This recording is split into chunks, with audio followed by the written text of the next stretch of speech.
Another team in the Champions League, the subject of some controversy. This time it's the defending UCL champions, Paris Saint-Germain. As of just a couple of days ago, PSG have had their match against Lens in Ligue 1 postponed so that they get a full week's rest between leg 1 and leg 2 against Liverpool in the quarterfinals of the Champions League. First off, we'll talk about what it means for Lens. Now, this is the table in Ligue 1.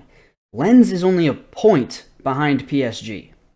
If they were to play that match against PSG at its scheduled time, PSG would be coming off a game against Liverpool, a hard-fought game in the Champions League, and they would have a chance to gain the lead in Ligue 1. This is a huge title-deciding game. Now it's going to be pushed back to the 13th of May, which is near the end of the season. I believe it's the second to last game of the Ligue 1 season, and now that is, at least right now, looking like the title-deciding game in France. Looking at the Lens fixture list, coming up after the international break, they're going to be playing Lille on April 4th, and then they have a 2-week break until they play Toulouse. Now, I know a 2-week break sounds like, oh, they're going to get rested up, their players are going to be fine. But of course, this then brings into the debate rest versus rust. Is this break going to be too long for them? Are they going to be able to continue the form that they've been in? Can they continue to push further and further up the table, challenging PSG every single step of the way? Or will this 2-week long break kind of be like an ice moment for this Lens team? Obviously, we're not going to be able to know until the season plays out. Now, of course, the other side of the coin here is Liverpool, the team that will be playing PSG in the Champions League.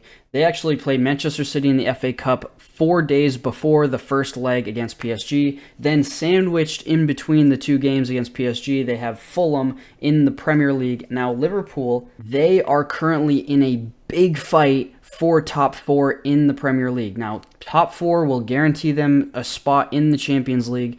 I know the way the Premier League has gone the last few seasons, even teams as low as 8th or 9th will get a spot in Europe. Maybe not necessarily the Champions League, but it could be in the Europa League. Now, I know this postponement of a game sounds kind of ridiculous, and it's because it's gotten so much attention recently, it sounds like something maybe you never heard before, but this literally just happened.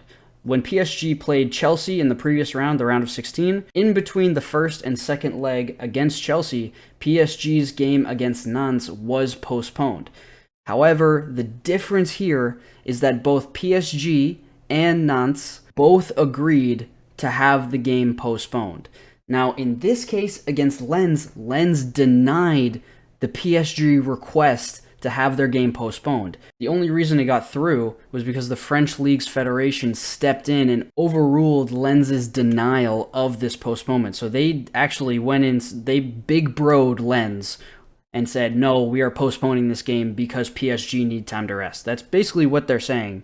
A very similar thing also happened last season in the UCL quarterfinals when PSG were playing Aston Villa. And very similarly, PSG had a full week's rest in between the first and second leg against Aston Villa in the quarterfinal of the Champions League. However, again, the difference here is that in Ligue 1 at the time, PSG were on 74 points, and second place Marseille had only 52 points. 22-point gap at the top of the table. Obviously, I still think postponing that match would be considered unfair, at least to Aston Villa. But I mean, in terms of comparing it to Ligue 1, I mean, PSG already had the title locked up. Whereas now, PSG are on 60, Lens are on 59. They're 1 point difference. PSG have played one less game, but that's only because their game against Nantes was postponed. You can see down here, Nantes also only has 26. Everyone else is on 27. Let's imagine for a second that Barcelona asked the Spanish Football Federation to have their match against Espanyol or Atletico Madrid postponed. Now, Barcelona are going to have to be playing Atletico Madrid 3 times in the next 2 weeks. They play them on the 4th of April, the 8th of April, and again on the 14th of April.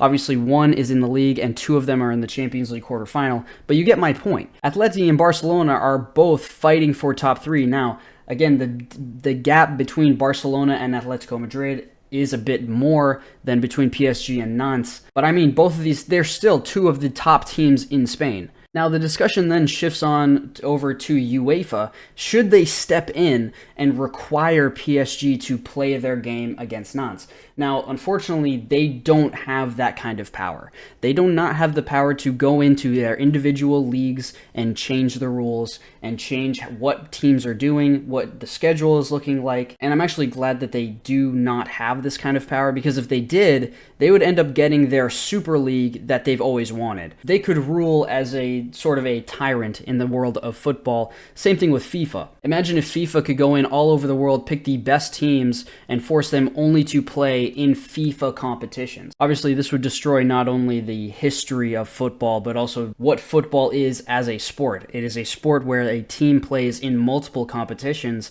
and the strategy is to spread your squad out to be able to play, compete, and win in multiple competitions across continents. The line that has been drawn for UEFA stops kind of at the financial fair play rules, and also just what teams are allowed to play in UEFA competitions, that being like the Champions League, Europa League, stuff like that. Realistically, all this kind of stuff I view as extremely corrupt. It's a bit dirty play when it comes to PSG and getting an advantage over anyone else they can get in the Champions League. It seems to be that English teams have been on the receiving end of this one. Aston Villa, Chelsea, and now Liverpool. It's just the trick of the trade. That's just coincidence, but they would be doing this against any team they come against in the Champions League. I wish this wasn't the case, but the fact that PSG is such a powerhouse in France and has been such a powerhouse in France for so long means they will get the benefit of the France Football Federation for as long as they are such a powerful team, and the only dominant and consistent French team to compete in European competition. It's just how it is. But anyways, we are back for Champions League quarterfinal action, and we will be there.